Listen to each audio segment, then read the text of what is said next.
What's up, guys? Good evening. It is a little late for me to be hopping on, so I apologize and will be apologizing for the next few minutes to those of you who have perhaps been waiting for me. So it is Thursday night, May 28th. Hope you guys are doing well. I posted my giveaway earlier today on both Instagram and on YouTube. It'll be running for the next 3 to 4 days. I think it's going to end on Monday. Monday morning, June 1st, the giveaway will end. So in it, we've got a few more bed fishing baits, and I wish you all the best of luck. You can enter on YouTube and or on Instagram. So feel free to go check out Instagram. 7 people already in here. 4 thumbs up. Appreciate you guys. Sorry I'm a little bit late, and I appreciate the fact that you guys are all waiting and happy to hang out. So I fell asleep while putting my 4-year-old to bed, so was kind of scrambling to clean up and get ready for this. So sorry about it. Super Mexican, what is up, dude? Riley, how are you doing? Good to see you in here.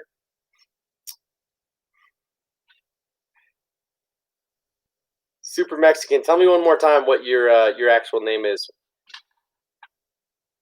It's hard to keep track of. Ryan, how are you doing, man? Simon, how are you doing? Simon, I think it was you that said you had sent me some emails, right?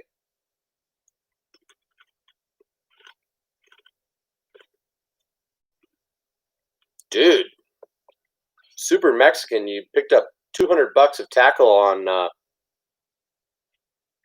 Carl's. That's a pretty big purchase, bro. Daniel, good to meet you, Daniel. That's a solid purchase. What you got so many Guggenbaits? Well, I hope you got mostly soft plastics. Those Guggenbait soft plastics are pretty legit, man. I love that Bandito bug. William Plunkett, what is up, bro? Thanks for texting me today. We'll talk a little bit about rods and reels. That's mostly what we're going to talk about tonight. Brian Waterman in the building. How you doing? Justin, how are you doing, man? So Daniel, Super Mexican Daniel. I'll try to remember that, man. You said it would have been like $300 without Carl's. That's true. Carl's is a great deal, and at some point, I am going to do that free trial for the sake of making 1 or 2 larger purchases and saving some good money on a few specific baits that I know they sell and that I like. So only thing is, a lot of the good stuff there is out of stock a lot of the time. William Plunkett, I guess you'll never know what kind of beer this is. It could be a Coors Banquet, or it could be something totally different. But it was poured before the stream, so I guess you'll never find out. Simon, time for you to go to bed, bro. Sorry to hear that. I'll sweep my emails, Simon. Sorry I didn't see those emails from you. I'll make sure that I respond to at least the one that I know you've sent me. And I don't want you feeling like I'm not paying attention or not responding to you, because that would not be my intention. So, Justin, you got a topic. What is it, dude?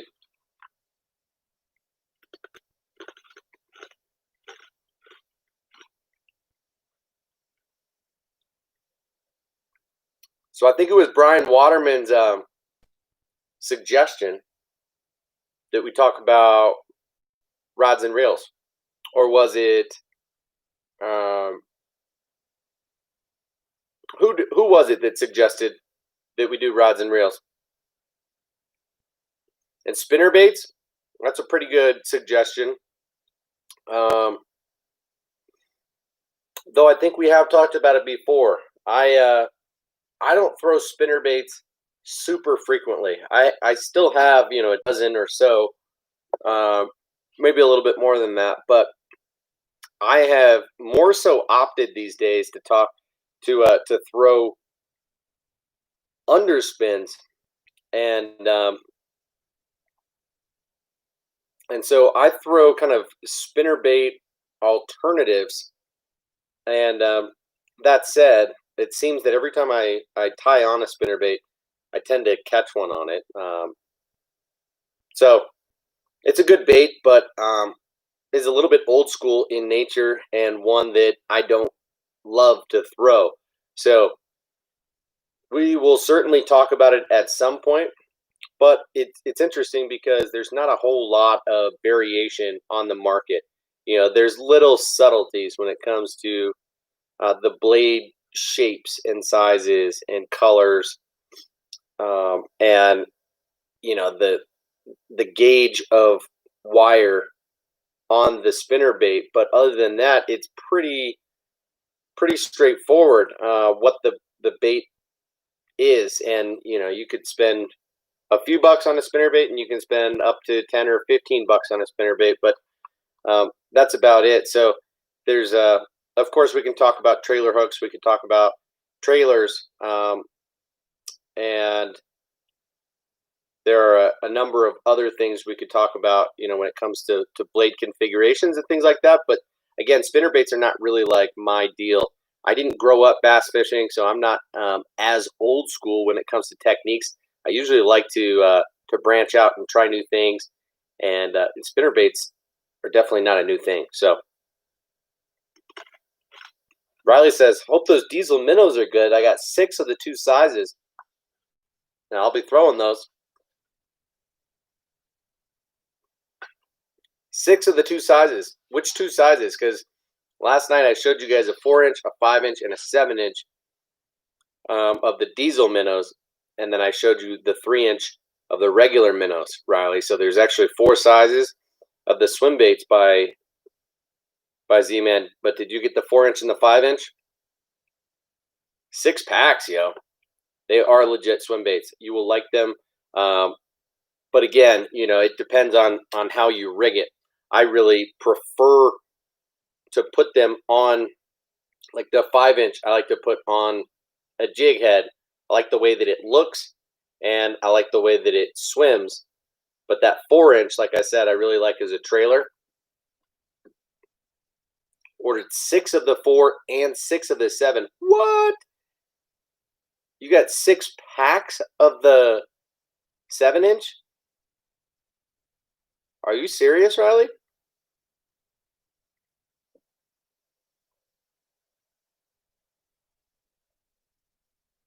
Yeah, Brian, me too, man. Spinnerbaits just cast funky. You know, they're clunky, and they spin in the wind, and it can take a crank of the reel and a couple pops to really get it going. And so some people just are good with spinnerbaits, are better at casting them, and enjoy throwing them all day, and are a bit more simple-minded when it comes to presentations. So to each his own, you know. Daniel says, I'm going to be posting my package on Fishbrain when I get it. Dude, why not post it here on YouTube? Why not post it on Instagram? Didn't we talk about Fishbrain?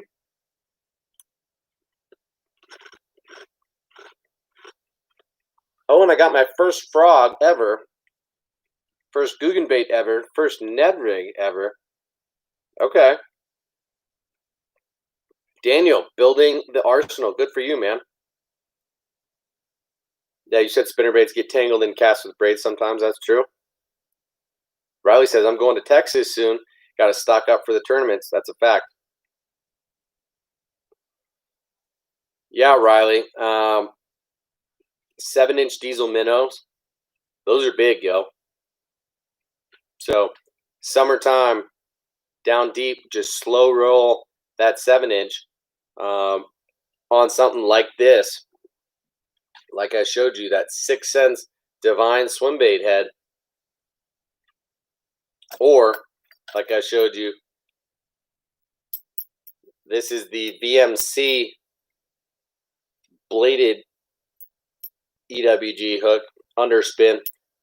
This is essentially the same thing as the big old owner flashy beast. which is a really expensive hook. The VMC is newer and cheaper. Definitely worth a look. Ray in the building. What is up, dude? Daniel, you don't use IG. Okay. Well, Ray. Awesome, great, 6 cents, lose, pen, battle, Stratix, Strike King, and Zoom Postic, and yes, picked up the new 6 cents Catwalk and Bone, Tyler. What? You just, you just said a lot all at once, right? But dude, absolutely. That's also one reason why I was a little bit late to the stream, is that Ray let me know a couple hours ago that the new 6 cents baits, the Catwalk and the Speedwake, are back in stock. Now, a lot of the colors are already sold out, but a lot of the colors are still in stock, and they both sold out quickly when they were first released, just last week or the week before. And I dilly-dallied putting them in my cart and not making the purchase then.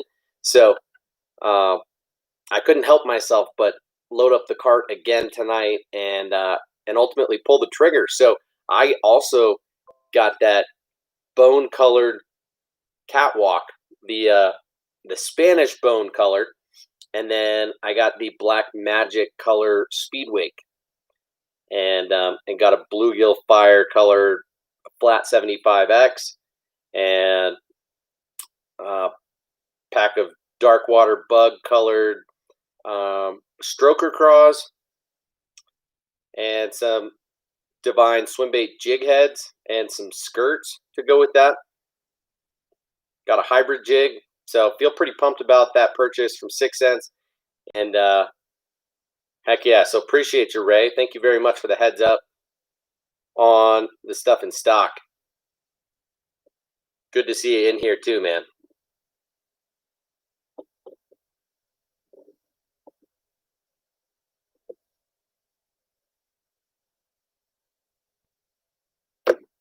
Daniel says, I've never used a Ned rig, and for the worm things, I got a Rattle and Ned by a Guggen. All right, fair enough, dude. The Rattle and Ned is pretty cool.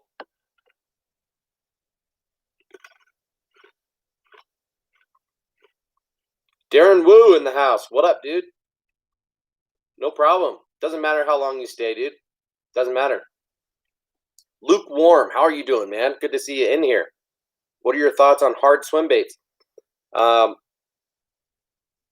Well, I've got a handful, and my thought is I think they've got a lot more drawing power than soft swim baits, and I think they're fun to fish, but you have to be careful of snags and of weeds, of course, if you're fishing from the bank.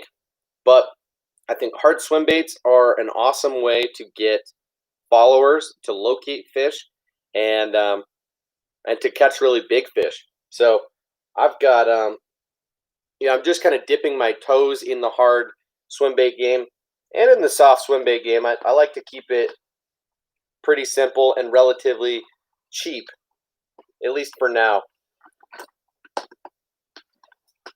I do have my eyes on a couple other baits that are a little bit more like the the Mag Draft from Megabass, and some higher end soft plastic swim baits that are not quite like Huddlestons. But when it comes to hard swim baits, I'm mostly throwing glide baits. So single jointed hard swim baits. I've got a couple of the Storm Arashi glides.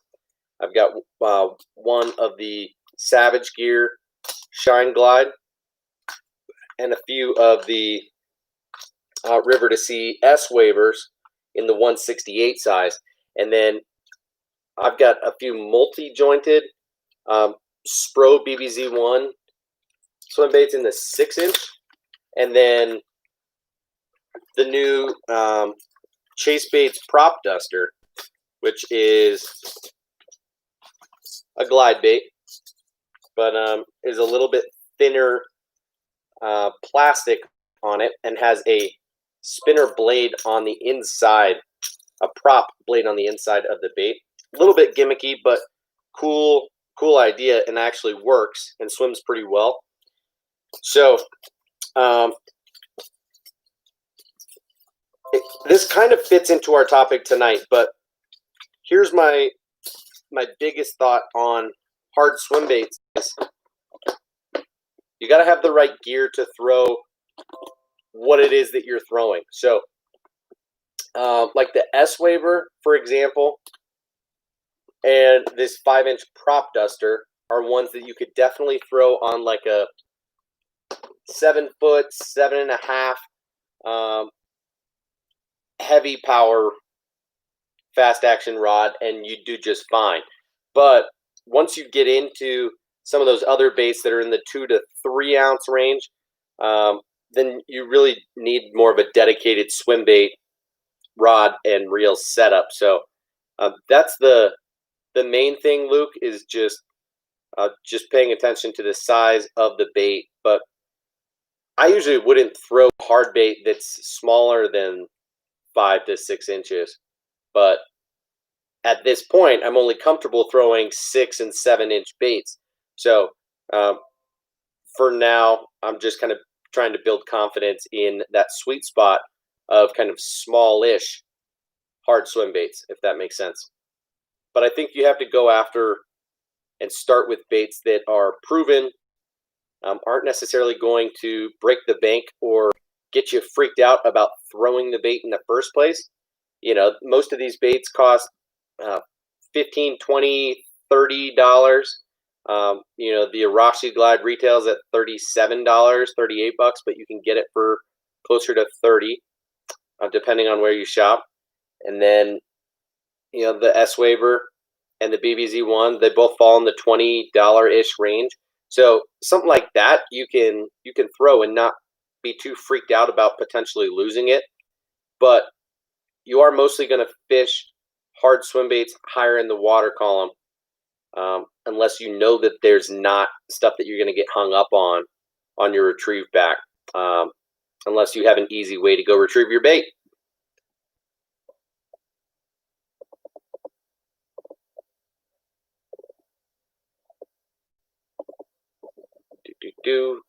Sorry that I missed a lot of these comments, guys. Holy shnikes. You guys are popping off tonight, and I appreciate it, but good Lord.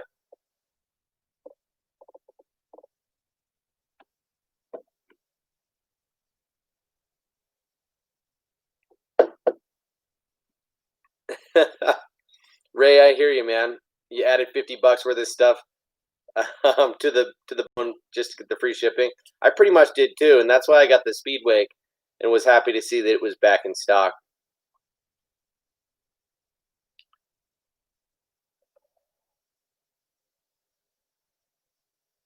Riley, you are ridiculous. Why are you doing that? Why do you need to say sorry about the fire craws? You don't need to give us Axis baits. It's ridiculous. You need to stop it. Get yourself baits. Don't be getting everybody else baits. You know what I mean? Darren says, contacted Bass Mafia, and they're replacing my latches and giving me cool stickers. Happy for sure. Good for you, man. That is good to hear. Glad to hear that their customer service is legit. And look at that. Daniel says Luz is sending him a replacement on the Mach 2. Luz real. Right on, guys. Ryan says, I think I'm going bass fishing in a couple weeks. Pretty excited. Only one bass lake in Saskatchewan. So many baits and techniques to try. Chatterbait for sure, though. Absolutely, Ryan. I hope you have a ball. That should be a really good time.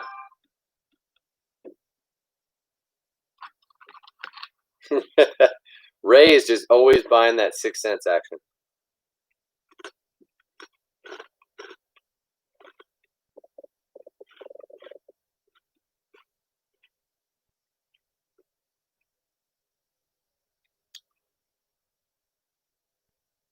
Hey, Brian, to address what you were saying about Discount Tackle's prices, I'm not sure what normal really means at Discount Tackle, because they're a small company and they're growing and they're doing really well, but I think the prices are going to evolve. What you'll see is that you can save 20% on some brands, you can save a little bit more on some, you can save less on more and more brands. Their prices are going to slowly stabilize over time, if I had to guess, just because it's a company that's growing. They want to stay competitive, but are trying to make money just like anybody else. And so part of their strategy early on was to just beat everybody on price and to grow a following and get some loyal customers who understand that their customer service is great, their shipping is super fast, the deals are good, and their selection is growing every single day. So I can't quite tell you, Brian.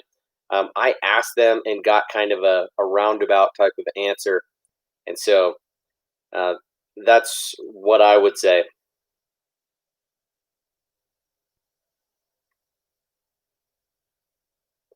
Justin says, "What's a good bluegill imitation? I'm on the market for one." All right. Good one that I've got is actually upstairs right now, and I could go grab it, but it's the Savage Gear 4D Pulse Tail Bluegill. It's like $12. They make a couple different versions. They make one with a top hook that I have, and they make one with like a weedless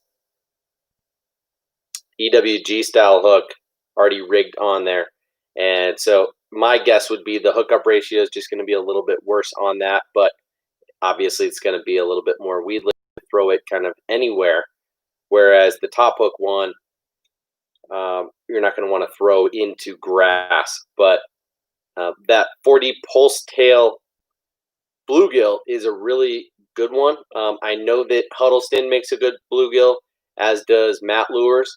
If you're looking to spend something on the higher end, if you're willing to spend $12, $13 for the Savage Gear, or $20 to $25 on either a Huddleston or a Matt Lures bluegill, those ones would be probably your top choices, Justin. But Savage Gear also makes the 3D bluegill, which on Outdoor Pro Shop, if you use, you don't have to use my link at all, but right now they have them for $5, and those are the ones that I just put in the giveaway for this month.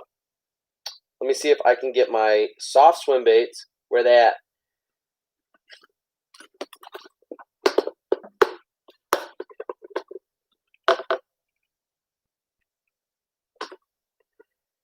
So the 3D bluegill is a cool bait.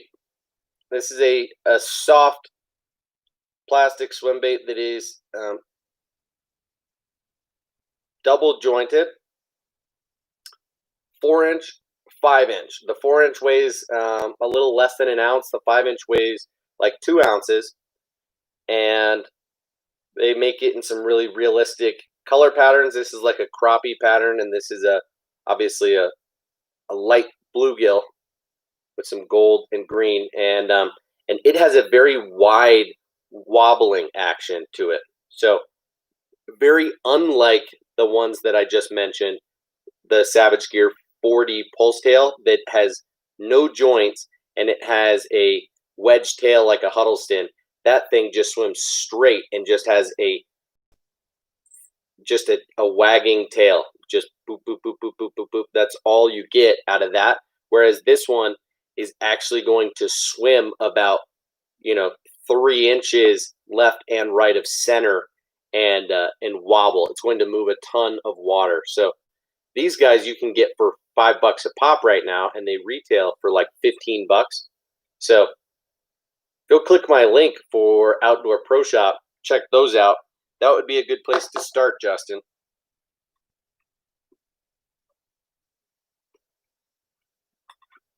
And they've also got some other great deals going on right now too. And I showed you guys last week, but like this bait right here, the Savage Gear line through 3D trout. It's got a top hook, and this bait retails for $20.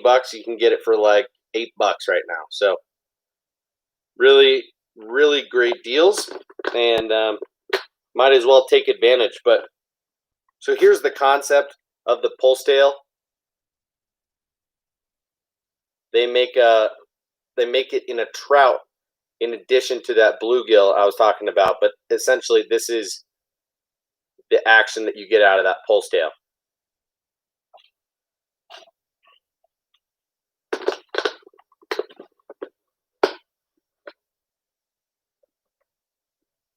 Well, William, hope you guys catch those big ends when you and Riley go fishing.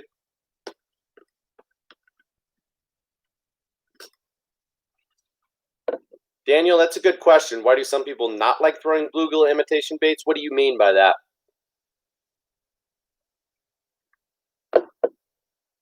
I think a lot of people do, but I'm not quite sure what you mean.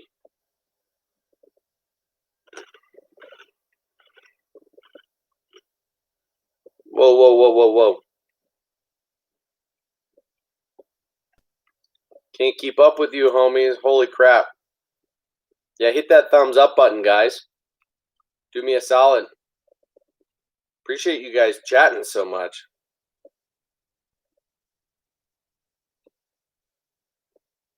Luke says try the baby bullshot if you're looking for a cheaper, smaller swim bait. Yeah, that's a good one too, and I've got it in my box.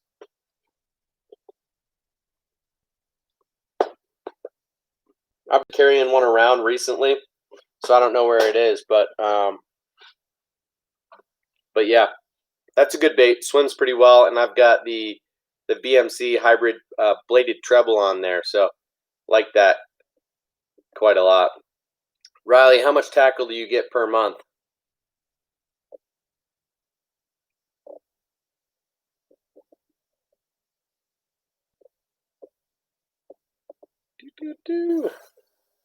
Daniel's gonna become a pro by 2021, huh? That's pretty quick, dude.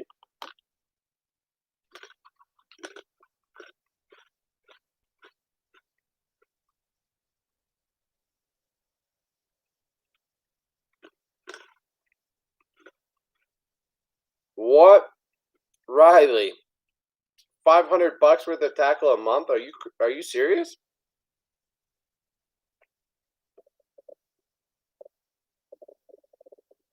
Riley. Kick Bass 10 to get 15% off of 6 cent stuff. I didn't know that Kicking Their Bass had a 15% off discount code. I only used a 10% discount code. Well, good to know. That is a lot of tackle.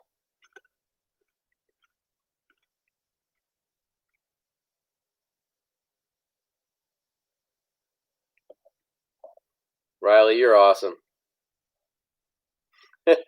Justin wants free tackle. Daniel spends about $50 a month. Yeah, I hear you, dude. What? Ray never uses a discount code at 6 cents. That's pretty cool. Interesting, though. Justin only spends $20 every 2 months. Everybody's got a budget, you know?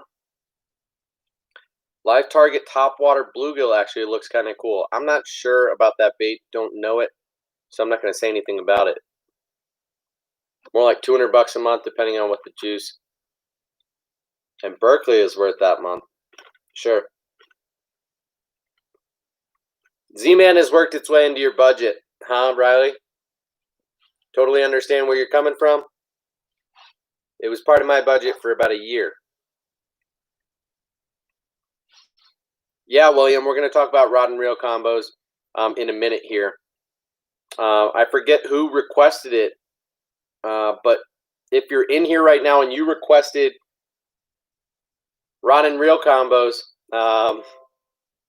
you let me know, because we're about to dive into this, and I'm going to get specific for you guys, okay, about what it is that I'm throwing this year. I've got a lot of new combos for this year.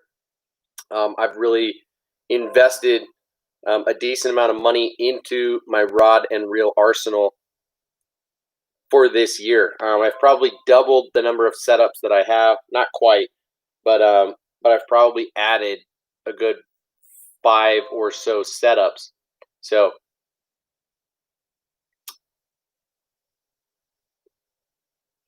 Abu Garcia Black Max, huh? What do you guys? What did I miss? I just skipped to the end.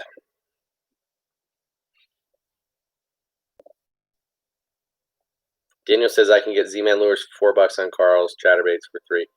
Yeah, but don't get an original Chatterbait, man.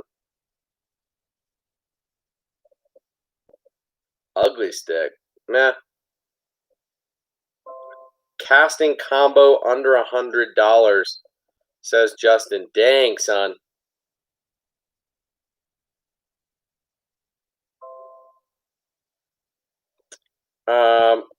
Ray, I'm able to look at my email. Let me see if I can pull it up right now. But no, I wasn't able to earlier today.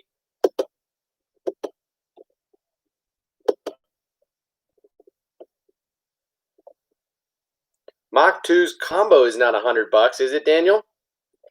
If it is, you should get it. That would be worth taking a look at. Luke says, looking at trying the 6-cent Swimbaits or soft plastics. Yep, I was too, and I love them.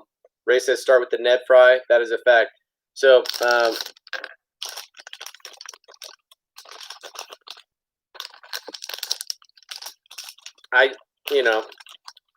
I'm already really impressed. The Stroker Craw has some really good kicking action to it. It's a cool little, in my opinion, it's like a hybrid between like a bug / craw style bait when you think about the way that the body is, but then it kicks and acts a whole lot more like a double tail grub than anything else. Really like the Stroker Craw, and at 3.3 inches, it's perfect on a jig. So that's how I throw it almost exclusively. The Clout 5.4 is an awesome stick bait. Tons of wiggle on it, and with the ribbing and texture to it, it moves a lot of water, and it's actually a really skinny stick worm. So I'll show you. It is significantly skinnier than other stick worms. Like, I like to throw the Bass Pro Shops Sticko, and I throw the 6-inch more than I throw the 5-inch. But look at the difference here. The 6-inch is fatter than the 5-inch. I'll give it that. But this is a much fatter bait than what you get here. So this guy is going to wiggle that much more when it's falling on a wacky rig or a weightless Texas rig. The Clout is a good bait, and one that I look forward to using as a wacky rig and weightless Texas rig stick bait. I don't throw a lot of stick baits, but the Clout is legit. And then, as Ray was saying, the Ned Fry, man. The Ned Fry is a really good bait. We talked about it last night, and what I like to do in cutting them up, because it's a big Ned rig bait by itself at 4.6 inches, but what you can do is cut it down to be more appropriate, closer to 3 inches, and either toss out the remaining 1.5 inches, or you can glue together leftover pieces to make your own stick bait. And I tied this on today. That 4-inch or 3.5-inch homemade connected the two ends that I showed you that had the O-ring on it. Threw that in to record some underwater footage today, and was really impressed with it. It's slow. It falls super slow, and it floats up really well. So really good on a drop shot. Really good on a shaky head. And the Ned Fry is definitely worth a look, guys.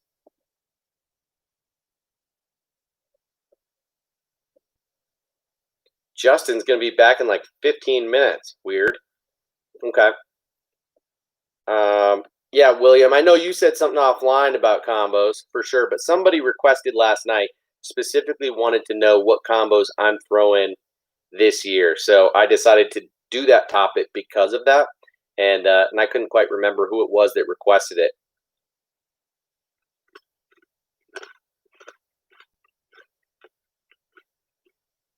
Yo, Riley, let us know what you think of the Smash. Luke, great question. You know, we were saying last night, Riley just picked up 3 colors of the Ned Fry, and they're 3 totally different colors than what I have. So, you know, I've got this electric shiner, which is much more of obviously like a bait fish type of profile, like an electric shad. I've got a green pumpkin that could be more like a crawfish or a bluegill, especially if you know dipped or dyed the tail, chartreuse. And then I think I've also got like a cinnamon crave, they call it, which is like a smoke purple and would be much more of a clear water color. So pretty much all of their colors for the Ned Fry are awesome, but mostly for that type of technique and for when I'm moving the bait that slowly, I prefer a little bit clearer water. So I'm going to throw clearer water types of colors for the most part, but that's just me. Brian Waterman, I thought it was you, man.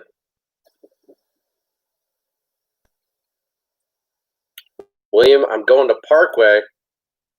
I have no idea what any of that means. Black/black and blue would be on my next color, followed by watermelon red. That's just my 2 cents, says Ray. Yep. And again, everybody's got their own opinion, right? Totally. What are you throwing black and blue then? I don't think they make the Ned Fry in black and blue, do they?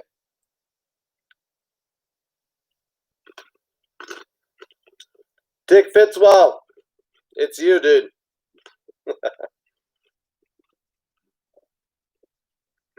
All right. Let's do this. We're going to talk about rods and reels, guys.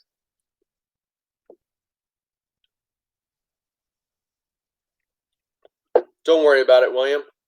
No big deal, man.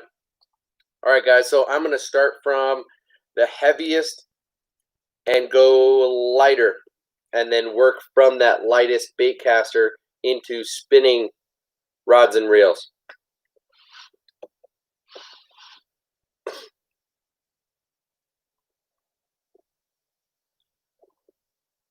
I'm looking up Ray's email right now.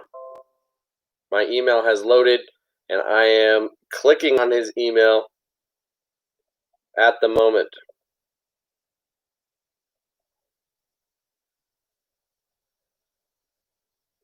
A monster bass, Basszilla. Weird, dude. I wish I could flip the picture upside down. It's a monster bass swim bait, hard swim bait. Looks decent, but yeah, generally speaking, I feel a little bit on the fence about monster bass baits, right? Like I think it's Rick who owns and started Monster Bass, but for them to have been selling lures a couple years ago when he was working for Lucky Tackle Box doesn't quite add up to me. So I don't know what the story is there, Ray, but definitely worth looking into and talking about.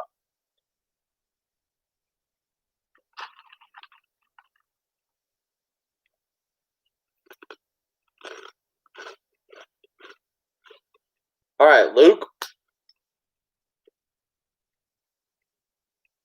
All right, guys, here we go. Rods and reels. This is what I'm throwing this year. Let's start with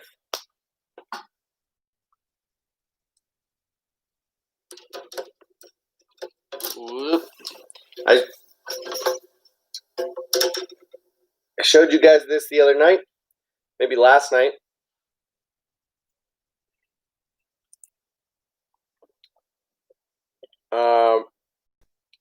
So this right here is the Dobbins 795 Fury rod.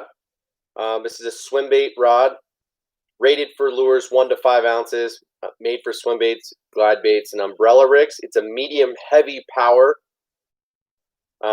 fast action rod, and with it I've got the Daiwa Tatula 200 reel on there, and you know, it's a relatively low profile reel, super smooth, great reel with the T-wing system that Daiwa's got, and pretty affordable. You know, it's like 150 bucks. The rod is like 120 bucks, and sometimes you can find them each just a little bit cheaper than that. So this is my dedicated swim bait, glide bait setup for 2020 and beyond.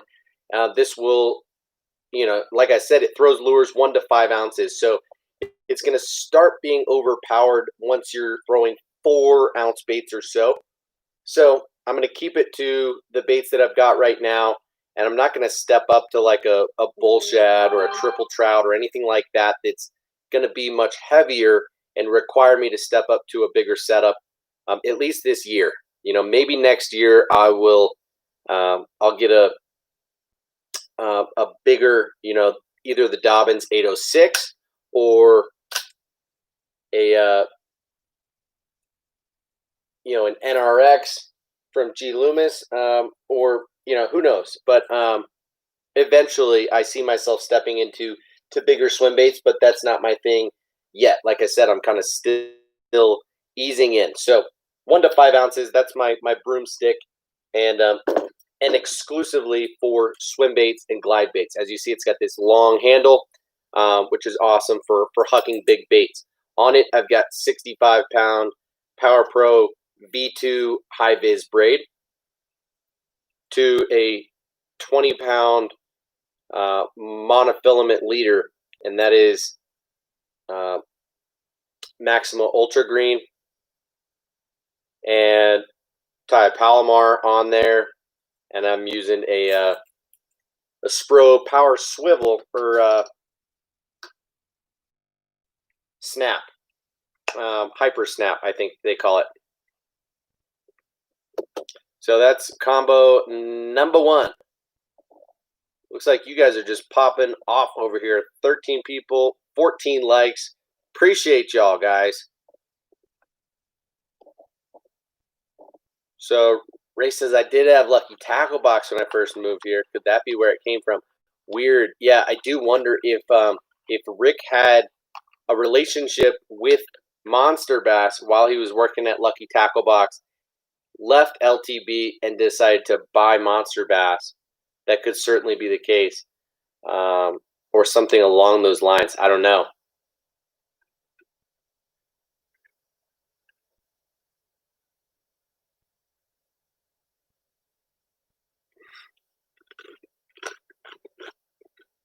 Thank you, Dick. Appreciate it.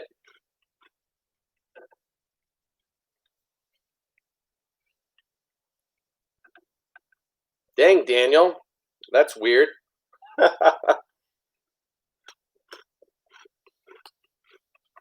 right, guys. Number 2.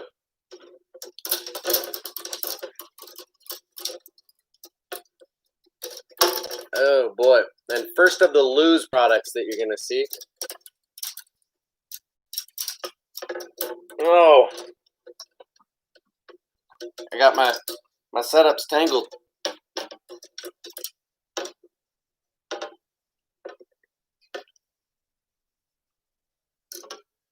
Okay.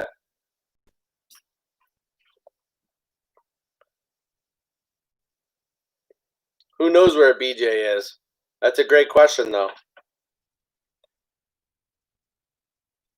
Yeah, Daniel. G Loomis E6X. I hear pretty good things about that rod.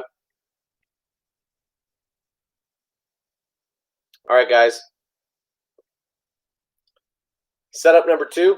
This is a 7.3 heavy power fast action rod. This is a Lew's Carbon Fire Speed Stick. This is a cheaper rod. It's got the wind grip on the top and EVA foam on the bottom of the handle. And, you know, it's a pretty decent rod, actually. It's $80 retail, but I got it for half of that. I literally paid $40 for this rod a year ago, last summer. And maybe it was 2 summers ago.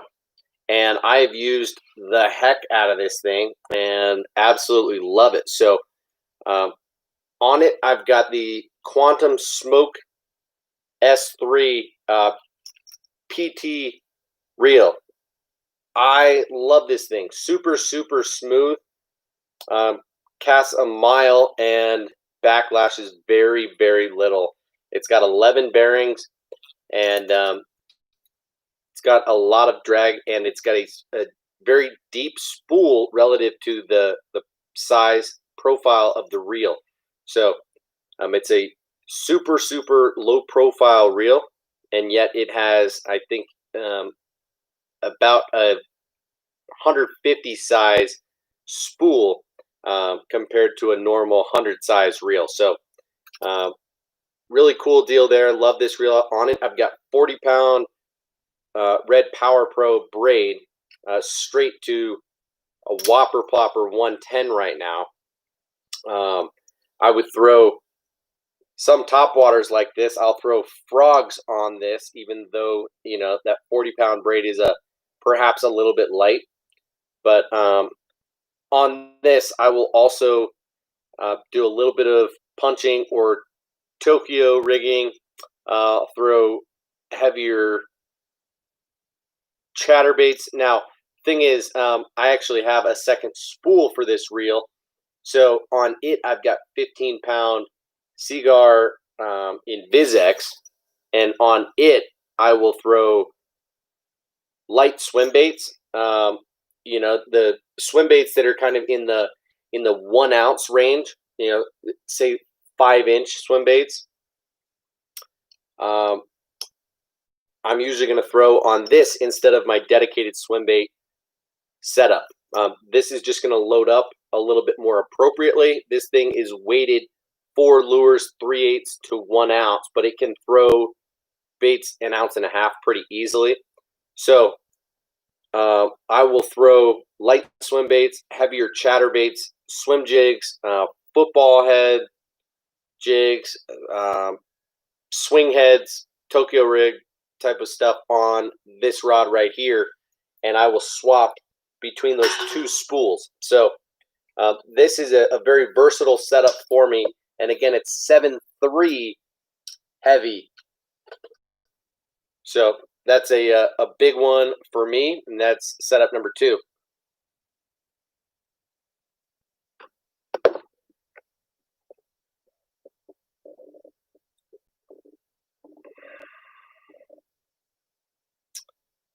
Dang, I am missing you guys' comments, but I appreciate the fact that you guys are popping off and talking to each other, having a good time. 40-pound is light for frog fishing. Yes, it is, Daniel. On braid, dude. You can snap a 40-pound braid a lot easier than you can 65 or 80.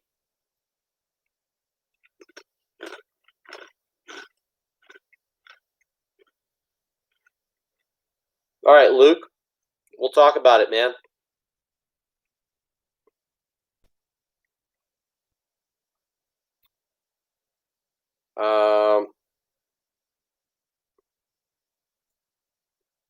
Yeah, Luke, I got a combo for you, but we'll talk about it in just a minute, okay? So I'm running through my setups and what I'm throwing here in 2020. As we step down from that, we get into a setup that I don't actually have spooled up yet, not at the moment. And this is a Lew's Custom Black reel and a Lew's TP1 Black rod. This is the 7.2 medium heavy fast action rod that they call their what do they call it? Their jig rod. And so this is rated for lures 1/4 to 1 ounce. Super versatile setup here, and you can do virtually anything on this. I'm actually going to put 65-pound black Power Pro braid that I've got on here, so it will be a really stealthy combo. But interestingly enough, I'm going to have heavier braid on this lighter rod than I've got on my frogging setup. So even though this is a medium heavy, it fishes a little bit heavier than that. I might do a little bit of frogging on it, but I'll explain my thought process. I'm going to throw the black braid to a leader. So I'll throw it to a 12, 15, or 17-pound mono leader to throw jigs, Texas rigs, Tokyo rigs, things like that, that are just a little bit lighter weight. So anyway, I haven't quite figured out exactly how I'm going to work that combo into my arsenal, because it might actually get used a little bit less than some of the other ones. But I got a really good deal on it this past year, so I couldn't help but get it, because it's a little bit of an upgrade to the setup that I'm going to recommend for Luke, that I've got over here as well, that has kind of been booted out by that one that I just showed you guys, that TP1 black setup. So it's funny that I actually have this on here right now, and you know, I'll explain it. But setup number 4, Gene Fanning, great freaking question. How can it be a setup if it's not set up? Boom, roasted. That's so true. I've actually got like 3 setups here that are not set up.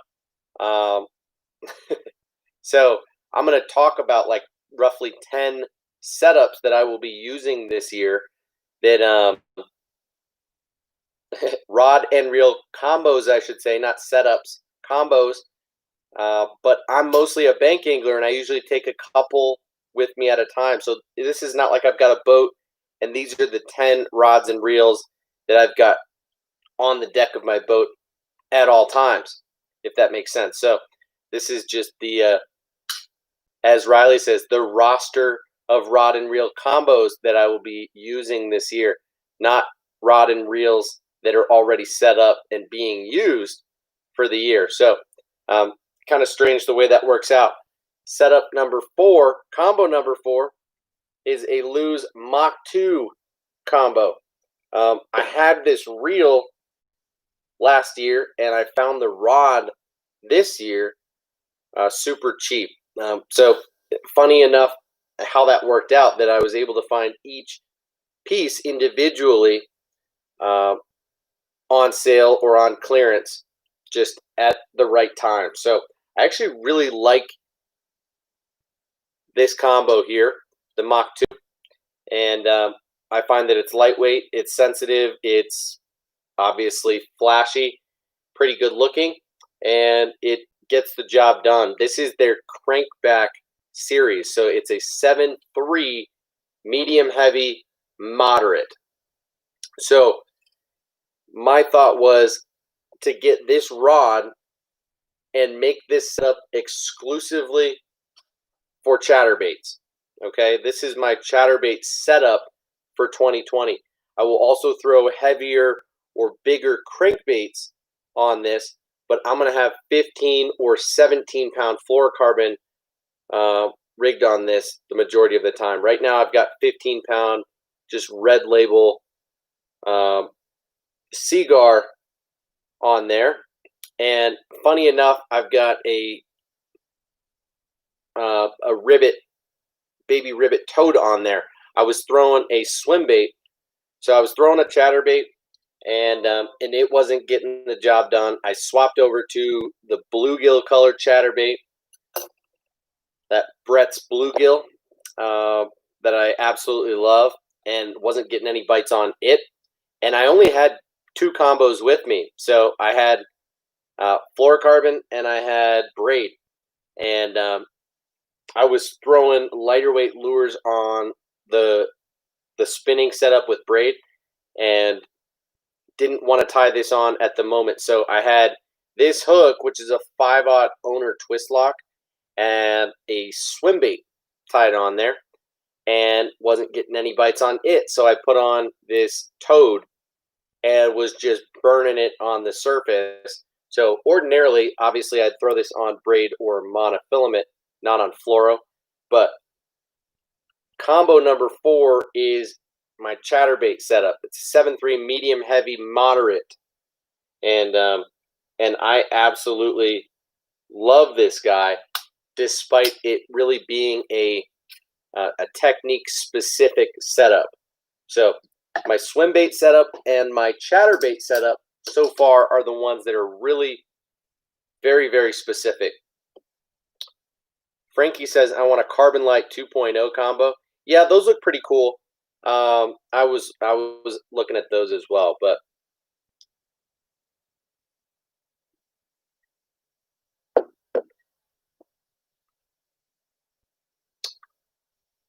all right. Favorite fishing rod. Okay, Daniel.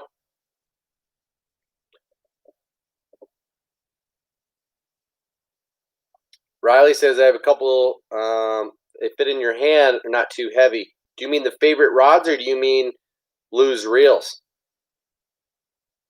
Yeah, Dick, I hear you. Lou's are great rods and reels. You just wish they would ditch the corny colors. That's why I got that all black setup and really like it. And you'll see that I actually have 2 of them. So combo number 5 on the baitcaster side. I guess, yeah. Combo number 5. This is, again, the Lou's custom black reel and the Lou's TP1 black rod. This is the 6/8 medium, moderate, fast. This is their jerkbait / top water rod. So this reel is a little bit fast, perhaps, but all Lou's reels tend to be that way, like a 7:5 gear ratio. So it is what it is, but I find that I can slow it down just fine with jerkbaits and with top water. So here's the thing: I've got this spooled up with 12-pound P-line tactical fluorocarbon, and I use this as my dedicated jerkbait setup. So on here, I've got this is a Japanese jerkbait that really probably nobody in here knows about. It's called the ISM Raver 115, and it is a floating jerkbait, but has some absolutely killer action, and can be retrieved in a number of ways. So very, very hot jerkbait in Japan. Retails for like $23 though, and I got it on sale. Got 2 colors of it from the hookup tackle. I don't know, a few months ago. So here's the deal: I will take this setup and I will swap the other reel or the spool from the other reel and throw it in here, and I will have that black 65-pound braid and can use it to throw lighter top waters on this rod here.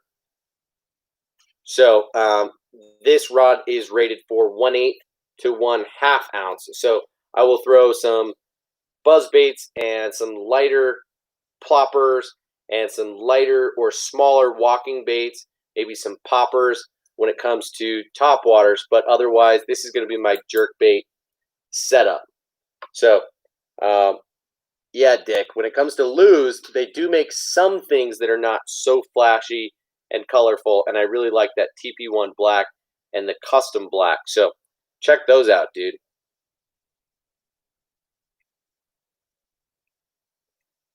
Daniel, I explained it, dude. It's my chatterbait setup, but I was out with 2 rods and reels. I had a light spinning setup, and I had that chatterbait bait caster. But because it's a medium heavy, it's actually pretty versatile. So when I need to, I can cut off the chatterbait and tie on something else, which I tied on a swim bait, which works quite well on that rod as well. But when the swim bait wasn't working, I left the hook on and started swapping soft plastics because that 5/0 twist lock by Owner is actually really versatile. So don't worry about it though, dude. Riley says favorite makes some good stuff. Trust me. Yeah, no, they do, but also some of their good stuff costs a lot of money. So that's for sure. Gene says, does fluorocarbon backlash more or less than Braid? No, it doesn't. Here's the thing: is with fluorocarbon, you need to treat your line. So you need to use a line conditioner when you're spooling up your reel, and then also just on a regular basis. Maybe once every time or every other time that you go out fishing, just squirt some reel snot or some KBD line and lure on your spool, and you'll find that makes a pretty big difference when it comes to the memory in your line. That's the main reason that fluorocarbon and monofilament are going to backlash. So yeah, Braid is only going to backlash due to you not thumbing the spool for the most part. And so, I mean, both are true, but I would not say that one backlash is more than the other per se. It's key to use the right size line for the rod and reel that you're throwing at that time. Dick, you're right, man. Absolutely, the black one is pretty mean. So Daniel says, "What's a 7-foot medium heavy Mach 2 for?" That's for everything, dude. Like I was saying, my Mach 2 is 7.3 medium heavy, moderate fast. So it's got a different action on it. Chances are your 7-foot medium heavy is a fast action. And so the tip is going to be quite a bit faster, which is going to lend itself well to setting the hook quicker. So yeah, I'm not going to be able to show you guys just how the tip bends on this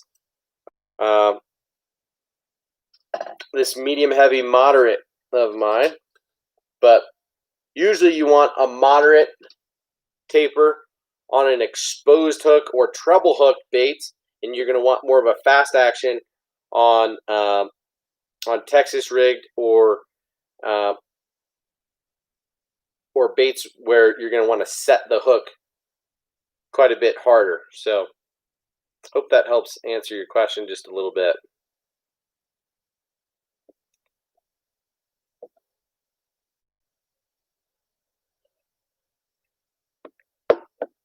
Dick, you don't need to worry, man. Metanium DC. Unbiased opinion. I've got an unbiased opinion because I don't have one and haven't thrown one. But I'll tell you that the Metanium DC is probably banging. But the same is going to be true of all of Shimano's super high-end reels. So it's just a matter of what you think and feel about the DC chip itself and that noise. So I think, the MGL would probably be the way to go over the DC with most of Shimano's reels. But that's my opinion. Let's keep moving on. Gene says, should I do that before I spool it onto the reel? Yeah, Gene, what you should do is use a towel. When you're spooling your line onto your reel, you thread it through the first guide or through all the guides, whatever you want to do. And then once you start spooling it, you hold the line, you hold your rod and you hold the line, right? As you're spooling it, you hold tension to keep it tight. What you do is grab a towel, a paper towel or a rag, and you spray conditioner on it and then use it to hold the line. And you'll condition the line as you're spooling it right on there. And then in the future, every other time that you go fishing, just a couple sprays on the spool before you start fishing. And those first few casts will get the conditioner pretty well distributed onto the line. So Riley says, what colors do you have the ring fries in? You don't have to answer. I don't know that I have any ring fries at the moment. Good question, Daniel. I don't know how the Z-Rust tabs work exactly, but I believe it. There's no sense in not believing it, and it's not like it's so expensive anyway. But what kind of technology is in these blue tabs versus a standard plastic one? I have no idea, dude. So, the difference between how these two things are made could be significant, but do I know the difference? No, man. Sorry, can't tell you that. Is the stream pausing for you guys? I'm sorry if that's happening. Oh, man. William and Brian are having the stream pause. I hope that's not the case, guys.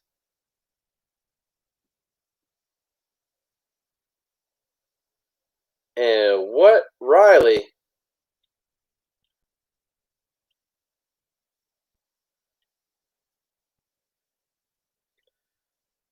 All right. This is the last combo that I am going to be throwing on a very regular basis this year. Combo number 6. This is all Daiwa. This is a 7-foot medium power regular action rod, and the Daiwa Tatula SV TWS reel. This is my crankbait setup. I said medium power regular action, so it's essentially regular is the same thing as moderate in Daiwa's language. And this is rated for lures 1/4 to 3/4, and the Tatula SV is in the 6:3 to 1 gear ratio and does a remarkable job of braking and of not backlashing and of casting lightweight lures. So for shallow diving crankbaits and topwaters, this rod is a killer. As you can see, I haven't used it a ton. The cork is still really clean.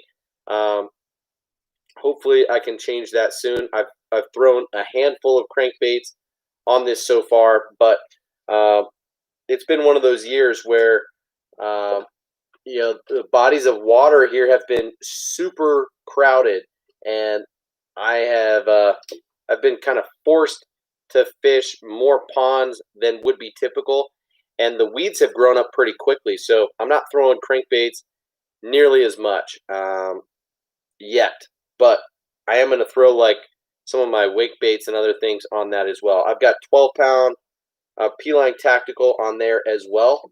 So same line on this crankbait setup that I've got tied on my jerkbait setup that I just showed you guys. So as you can see, I've got 6 bait casters. 4 of them are technique specific. So crankbait, chatterbait, jerkbait, and swimbait are all technique specific. And then the medium heavy is really more for jigs, swim jigs, could be for chatterbaits, Texas rigs, kind of all of that type of stuff. And then the heavy power is going to step it up in weight on those same techniques. And then also add in flipping, pitching, punching, and frogging, in addition to heavier top waters and lighter swim baits. So those are kind of my bait casters that I'm using this year. But there are two that are that I used a bit more over the last couple, and that I would recommend that you guys take a look at, that are a bit more affordable, very versatile setups. First is Shimano. This rod you probably can't find very easily anymore. This is the X-Age.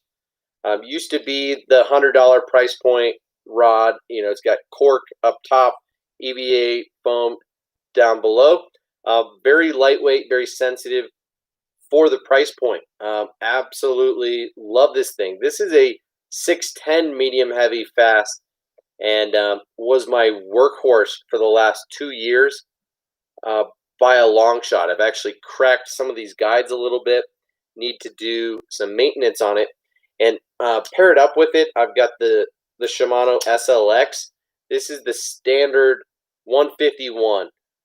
So this is the $99 SLX, and I love it.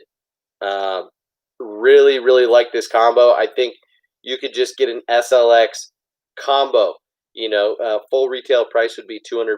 You might be able to get them cheaper these days if you buy it as a combo, or if you shop around and get each piece a little bit cheaper than the $99 that it costs. So I bought this rod when it was on clearance for $60, and I did pay the $99 for the reel like a year ago. And so the last 2 seasons I've used the hell out of this rod, and last year I used the reel a fair amount as well. So on it I've got 10 or 12 pound Berkeley Vanish fluorocarbon.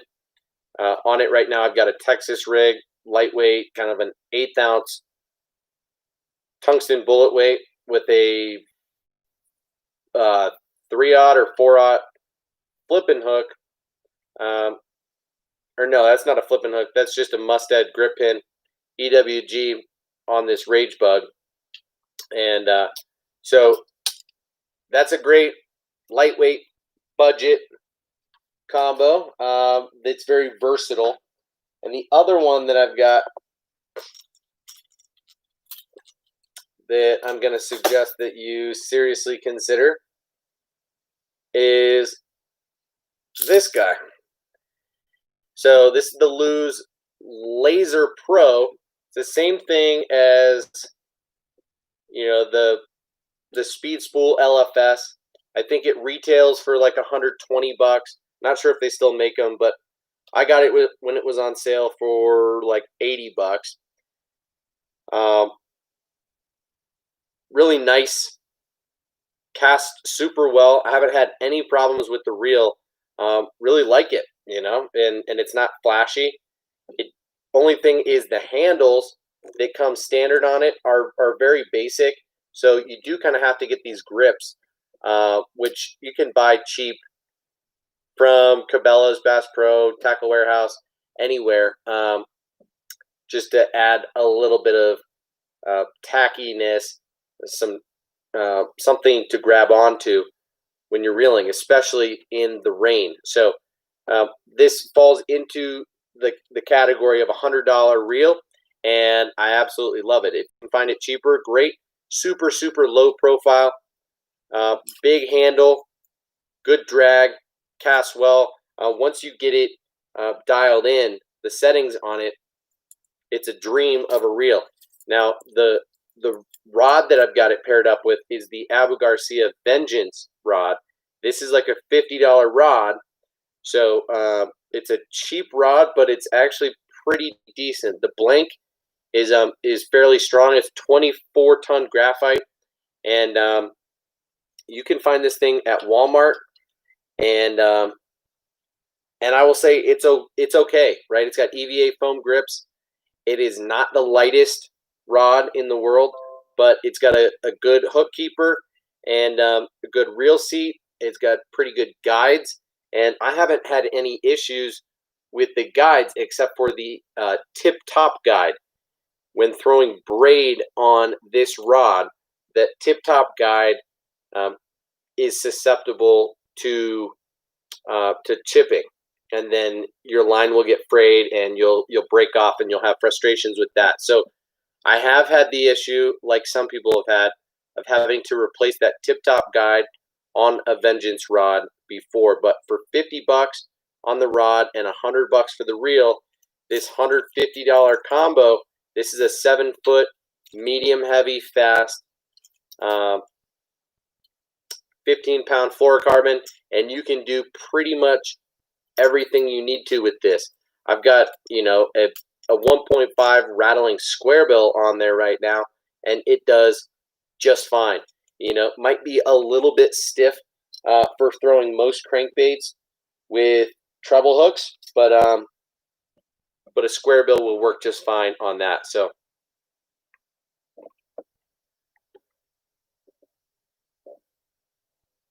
let's move on to spinning rods and reels. I can't keep up with you guys. So Dick is just loving on the Shimano, huh?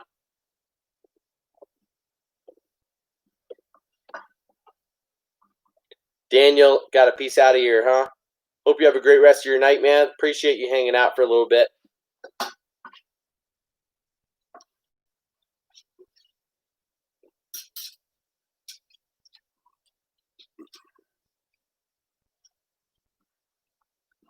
All right, looks like I've only got 3 of my spinning combos here. My ultralights are not in here right now, but whatever. We can talk about those because those are nice budget setups too. But here is my workhorse spinning combo that I bought this year that I don't have spooled up yet. So go ahead and roast me again for having a setup that is not set up. I just bought this a couple months ago and haven't had a chance to record a video of me spooling it up. I want to do that for you guys. But here is the setup. This is a St. Croix Triumph 7-foot medium light rod. Okay, so this guy is rated for lures 1/8 to 1/2 ounce. So very middle of the road, fairly lightweight, fairly sensitive rod. Only thing I don't love about it is that you don't have direct contact with the blank when holding the rod. But I like the cork. I like how lightweight and sensitive the rod itself is, and it's $100. So good deal there. And then this reel is the Daiwa Exceller LT. Super smooth reel, and I love it. I got it. It's on sale on Discount Tackle for like $63, and so I love Daiwa spinning reels. I love the heavier wire of the Bale and the silent opening and closing of the Bale. I love the louder noise that the drag makes, and I love how smooth the handle turns. So the Daiwa Exceller LT combined with the St. Croix Triumph. This is a $180 retail combo that I spent $63 on the reel, and a $100 gift card for my birthday to Cabela's for the rod. So that's going to be my go-to setup for most spinning rod applications this year. I will put 20-pound braid. I'm going to use Suffix 832 Hive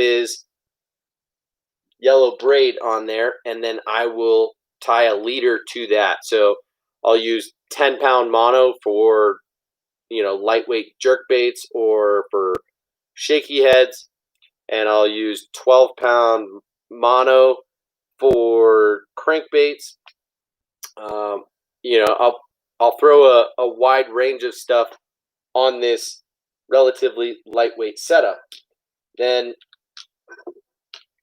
I will also throw a heavier spinning setup occasionally. And this one is also not set up at the moment. How funny is that? This guy is the Abu Garcia Vengeance rod. This is the 6.6 medium. So it's made for lures 1/4 to 5/8 of an ounce, but it fishes a little bit stiffer, heavier than a true medium. Somewhere a little bit closer to a medium heavy spinning rod, and part of that might be because it's a 6.6 instead of a 7-foot, but it fishes relatively heavy. And then on it, this reel is the Flooger President XT in the 2500 size. I really like this reel. You can feel a little bit more resistance in the handle as you turn it, but really smooth, low profile, cool looking reel. Again, I like the heavier gauge wire of the Bale. This clicks open and closed, which I don't necessarily prefer. It's a little bit more subtle of a sound, that drag. So the Flooger President XT is a good reel at $80, but for the same price as that Daiwa Exceller LT, I would recommend that Daiwa reel all day, every day. I just had this Flooger a few years ago, long before I knew about or had access to the Daiwa Exceller. So just trying to inform you guys there. Now, the spinning setup that I do have set up, that I've been using as kind of my do everything setup, not just recently, but for the last few years, is this guy here. This was actually perhaps my first combo that I bought some 4 or 5 years ago from Cabela's. And this is a 6'6" medium lose. What do they call it? The laser.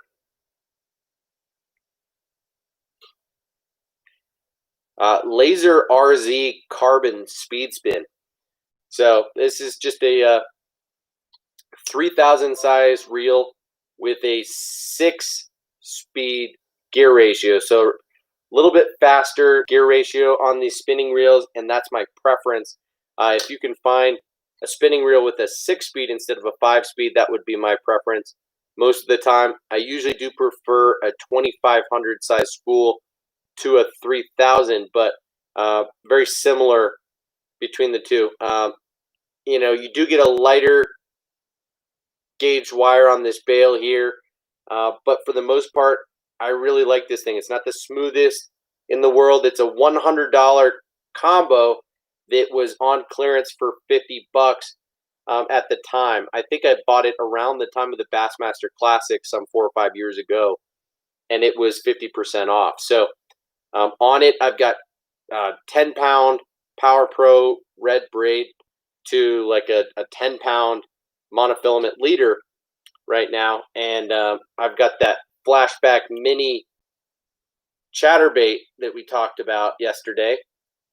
It's in, sorry, it's not in a giveaway, but it's going to be in the video that I record for Discount Tackle soon. This is a 1/8 ounce micro chatterbait, and on it I've got the Strike King Z2, baby-sized fluke style Elastec jerkbait. Awesome on this little chatterbait. So I will throw most finesse lures on this thing. it will throw baits 1/8 to 1/2, I believe. And so I've gotten away with throwing things lighter than 1/8 and things a little bit heavier than 1/2. So you can do anything on something like a 6/6 medium spinning setup. So as you see, this is that, and then I've got the 6/6 medium. It's the Abu Garcia. It's a little bit heavier, and on it I'm gonna throw a similar type of deal, like 10-pound braid to a leader, and then on this guy I'm gonna throw a 20-pound braid and throw jerkbaits and shaky heads and crankbaits. So that regular action of the, well, was it regular action? But whatever the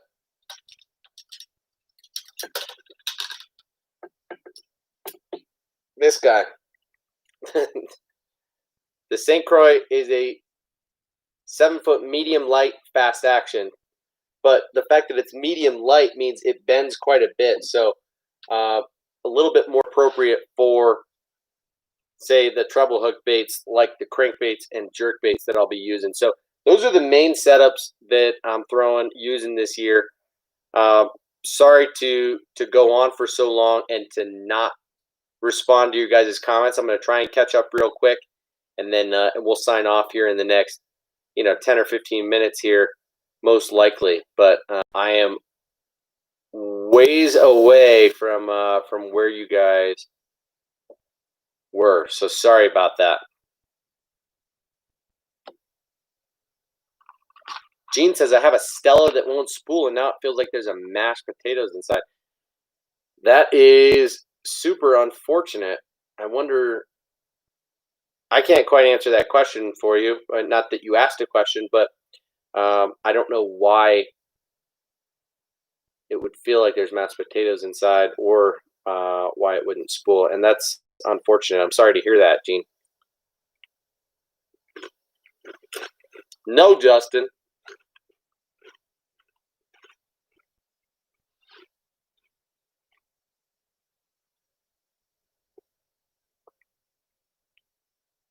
So Brian says SLX spinning rod, medium light, loads at 1/16. Really want that, but was thinking also about favorite casting, Whitebird, heavy rod, the Power Run one, Power Light. Can't make up my mind. Dude, I would go with the SLX spinning rod. But I don't know. That's just me. Riley says, did you get in touch with Jack about those customs? I got in touch with Jack, but I did not hit him up or respond about the customs. I need to. So thank you for the reminder there, Riley. Appreciate that. Yeah, Luke, it was a baby chatterbait. Mini chatterbait, dude.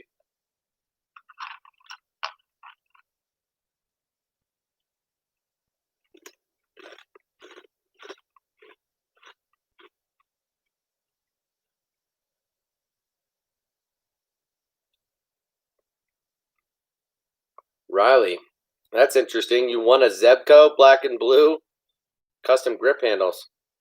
Fat Bass TV, huh? Interesting.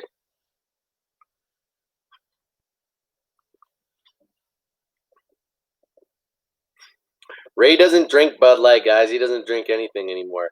Just so you know, as goofy as Ray can act sometimes, he has never drunk. The guy hasn't drank in a long, long time.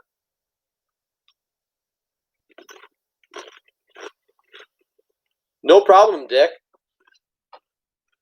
Do you have any questions, Dick? As you can tell, I've got rods and reels to kind of run the entire gamut. I also use 2 ultralight spinning combos. So I've got 2 ultralights, a medium light, and 2 medium spinning combos. And then I've got like 6 or 7 casting setups that I'm using. Just 1 or 2 that are medium, a few that are medium heavy, a heavy, and a swim bait setup. So you know, the more you get into it, the more you decide to make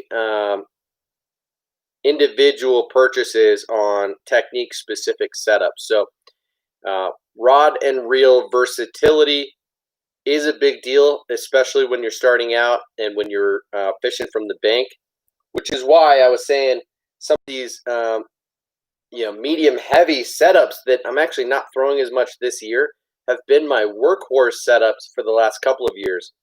Budget, you know, 6'10" and 7 foot medium heavy power fast action rods with just $99 reels on them.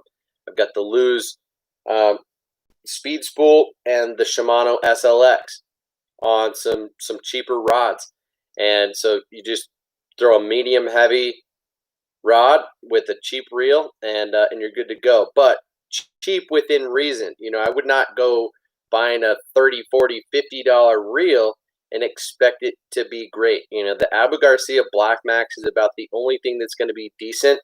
And once you step up from, say, a Black Max to like a Shimano SLX, you're going to notice a huge difference in feel and in quality.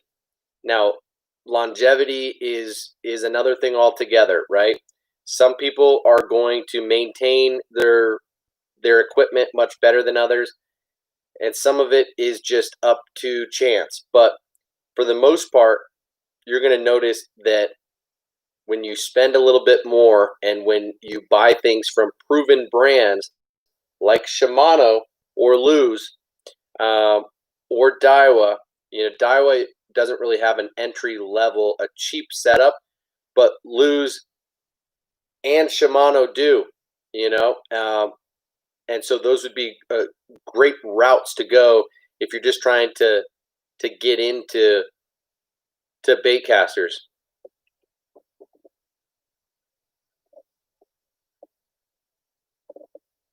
Dick says, just need ultralights, really. Well, shoot, Dick.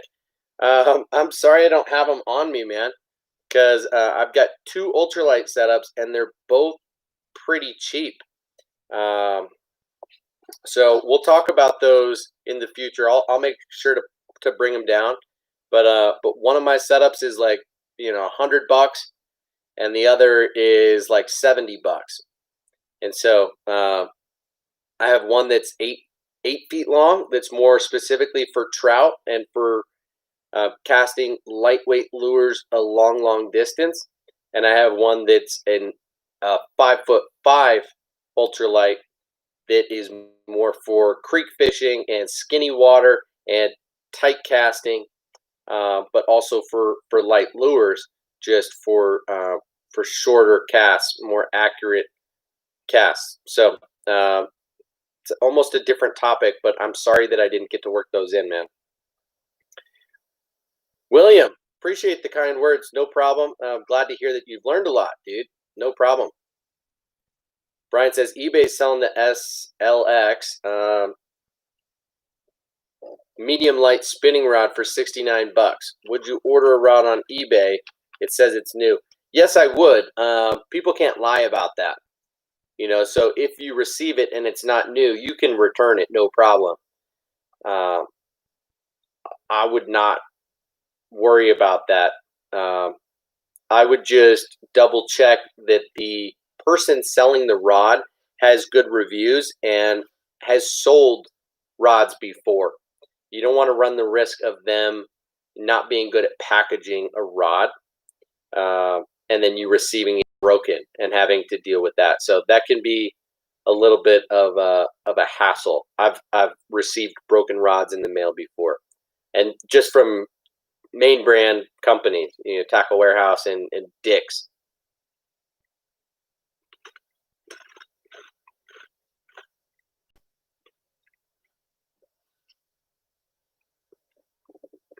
Riley, thank you very much for the kind words as well. Very, very nice of you to say.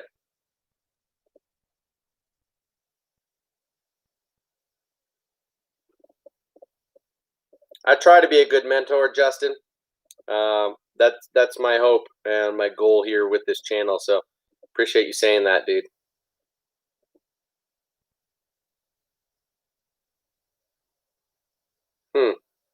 That's unfortunate, guys, about that Shimano setup.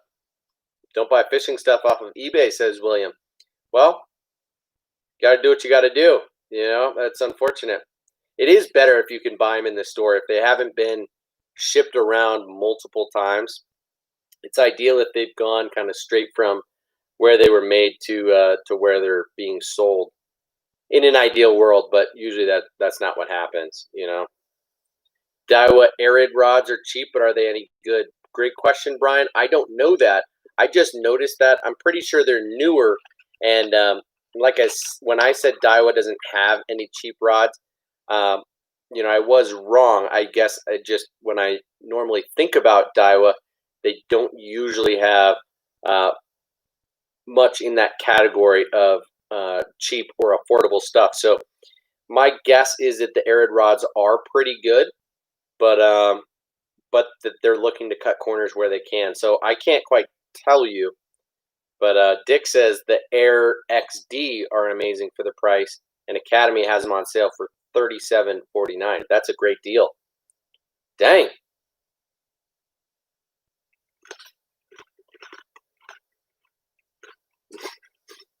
Gene, no problem. I knew that somebody would say that, you know, but Dick requested that I talk about my rods and reels that I'm throwing this year, not that that I already have ready to rock. And as you see, I've got 10 or so setups that I will be using this year, and a couple of them are to replace old ones. You know, I'm upgrading a little bit, and so some of those newer upgraded setups just haven't been spooled up, and I'm trying to make a point to wait to spool those up until I can record it, and I'm going to make a video on how to spool a rod and reel up with line. Very basic, you know, elementary, you know, fishing 101 type of video, but I do want to make and post that because I think it could do well on YouTube, and I've got a couple of, you know, things that I'm particular about, recommendations that I'd like to give to people when it comes to spooling up your setups. You know, when you're talking about, you know, using line for backing, using electrical tape, certain knots and line-to-line connection knots, things like that that are worth talking about, in addition to, you know, line conditioner, like we talked about, and how far you should actually spool up the reel with line. So a lot of good information. Gene says, if all of them fell in the water, which 3 would you try and save? That's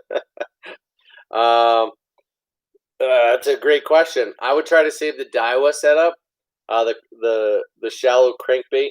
I gotta say that Daiwa Tatula SB reel is, I think, my favorite.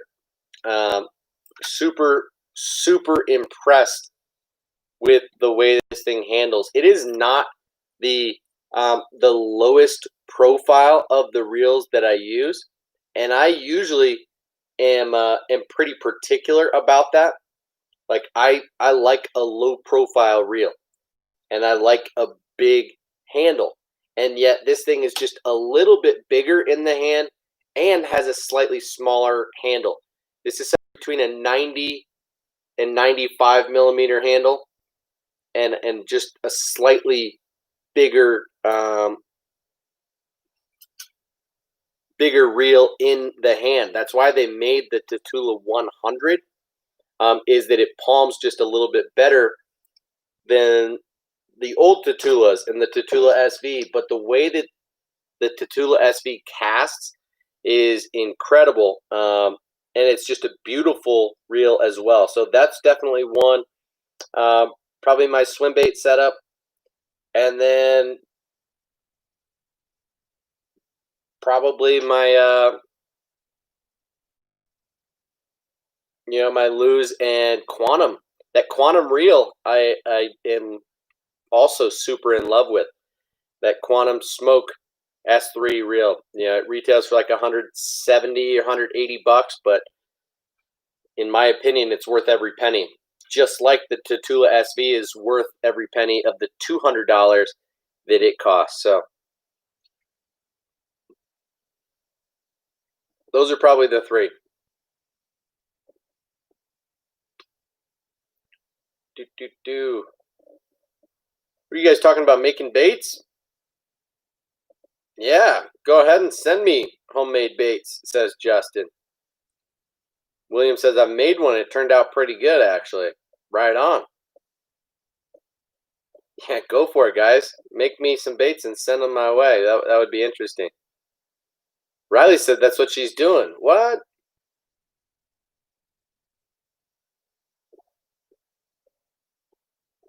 All right, Dick. Have a great night. I'm also going to dip out of here, guys. I know we're under the 2-hour mark, but it is it's approaching 11 o'clock my time, and we were up a little bit late last night. I didn't get great sleep. Here's Ray just popping in on the comments all of a sudden. No mail today, he says. Riley didn't send those chatterbaits. No. Well, we're going to sign off here. Ray, I don't know where you were for the last 30 or 45 minutes, but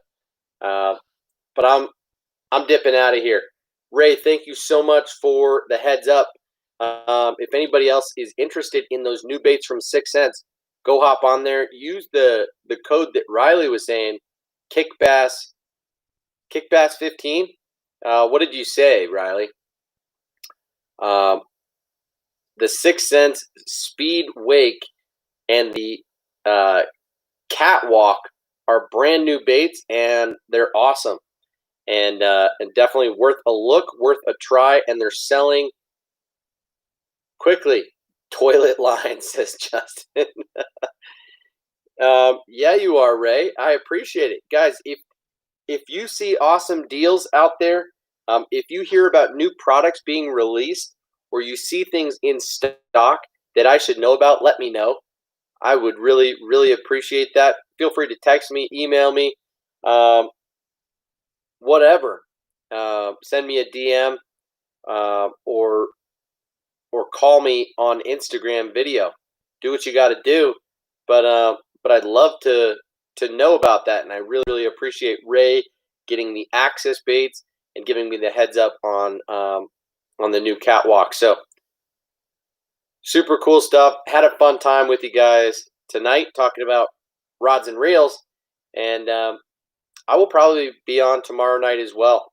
I've got 3 in a row with my girls. My wife is working 3 nights in a row. So I did some really cool underwater recording today, and I've got some interesting insights about that. We can talk about that tomorrow. I mostly did drop shot footage, and it was very interesting. Some of the baits that I had a lot of confidence in before seeing them underwater did not impress me as much as I thought they would. And then some of the ones that I didn't have any expectations or was hoping would be awesome but didn't have a chance to see yet were actually really, really cool. So we will talk about that tomorrow.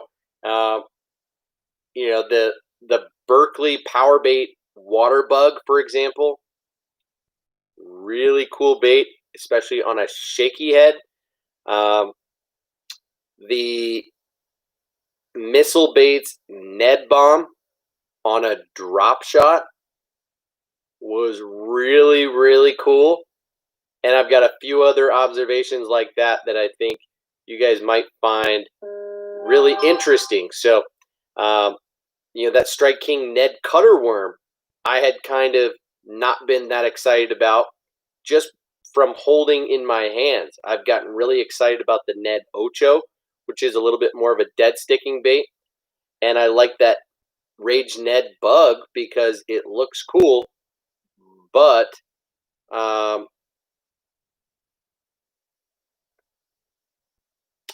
that Rage Ned Cutter worm, Seems like a cool idea, and then when I first rigged it up and first watched it swim, I wasn't that impressed, and then today I was actually really, really impressed with it. So,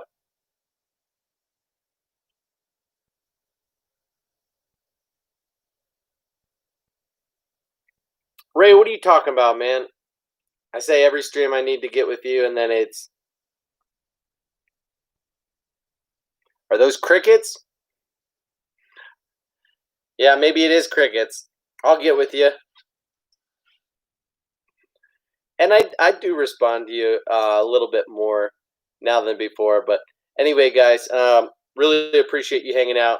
Let me know if there's anything specific that you want to talk about tomorrow night. Feel free to get in touch with me. Hope you have a great rest of your Thursday night and your Friday. Otherwise, I will see you tomorrow night at our regular time. And if you haven't already entered the giveaway, either here on YouTube or on Instagram, go do that, guys. Thank you for hanging out. I'll see you in the next one. Cheers.